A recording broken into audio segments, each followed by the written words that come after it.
Welcome back to Weekly Briefing. In Chicago, a standoff between the police union and City Hall over the COVID vaccine mandate has come to a head. More than 20 officers are on a non-paid status because they have refused to report their vaccine status in an online portal. At that point, Human Resources will give you another opportunity to go in the portal. If you do not go in the portal at that point and comply, you are placed in a no-pay status and you are stripped of your police powers immediately. The mayor saying similar steps are being taken against employees in any department who did not comply with the reporting requirement. Is she right, Shay? No, I think this is creepy. And I don't think that vaccine mandates are actually sustainable. I think we're going to see that over the next 6 months.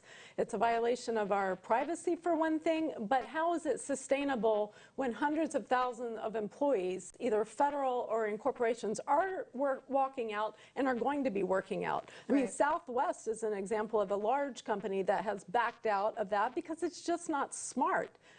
So I just don't think it's sustainable. And Chris, she seems to really believe that the only way to protect everybody is to give her more power and to listen to what she says. Yeah, the whole thing's predicated on a lie. And when you have hundreds of police officers, it's not just Chicago, it's all across the country. When you have police and fire not showing up to work, you want to talk about endangering the public? I mean, that's the great lie in this thing. Eventually, there'll be enough pushback, they'll collapse, they'll cave on it, because this is totalitarian, the way in which they're addressing this issue. Remember, 99.2% of people recover from COVID. Have there been deaths? Yes. Is it a real disease that's serious? Yes. But an enormous amount of people recover just fine. And Shay, do you think that the public, the appearance that I see is that the public actually does not support vaccine mandates? What do you think the perception is, and why aren't these elected officials getting it? I think because they feel empowered and emboldened by the Biden administration. For some reason, it is part of the Biden administration's goal for America to take our civil liberties away from us. We can see this in so many different areas, and they feel emboldened to do so because the Biden administration keeps pushing things that normally as American citizens we wouldn't even stand for a second. Right. California Republican Congresswoman Michelle Steele spoke this week on the shipping crisis caused by the Biden administration's poor planning and policies. We have a crisis happening in our ports, especially in California. Yesterday, the backlog at the ports were the worst it has ever been. 100 ships were waiting to enter the ports of Los Angeles and Long Beach ports yesterday. That sets a new record. Another 45 ships are expected to arrive on Thursday. Andrew, what do you think? Just another example of this administration's inability to manage complex situations on one hand, and on the other to architect terrible outcomes for the American people. So that's what this is. Yep. It's a consequence of deliberate policy decision making. I think you are right. All right, it is time for the lightning round.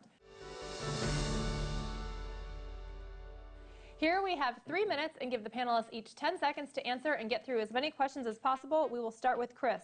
Will censorship get worse in America, or is there light at the end of the tunnel? Far worse. I agree, but I say again, Americans have to stand up and fight against this. Much worse. It's going to get worse, but the courts are eventually going to step in and reverse things. Okay. The Biden administration announces that a biological man is the first ever female 4-star admiral in the Public Health Corps. Is this a setback for actual women? Let's go to science and check the admiral's chromosomes. What's the result if you did a test? What does it say? This is one of the craziest things I've ever heard in my entire life. Women have fought at least since the 19th Amendment to be treated as equal citizens under the law, and I better stop.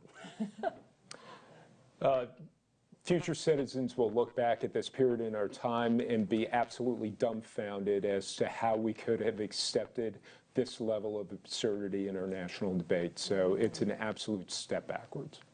Jen Psaki is going to have to change her line because she claimed that men, whether biological or otherwise, aren't allowed to weigh in on abortion issues. Apparently this admiral is going to be allowed to weigh in now because this admiral is technically a woman.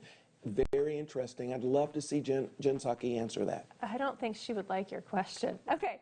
The State Department, on a similar topic, the State Department published a guide explaining gender pronouns on social media profiles. Is this what our State Department needs to be working on? More fraud, waste, and abuse.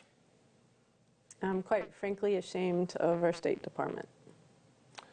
It's more distractions, and it's really an indication of what's motivating many of these executive agencies, this leftist worldview. Gender pronouns, uber alles, North Korea, hypersonic missiles, not so much.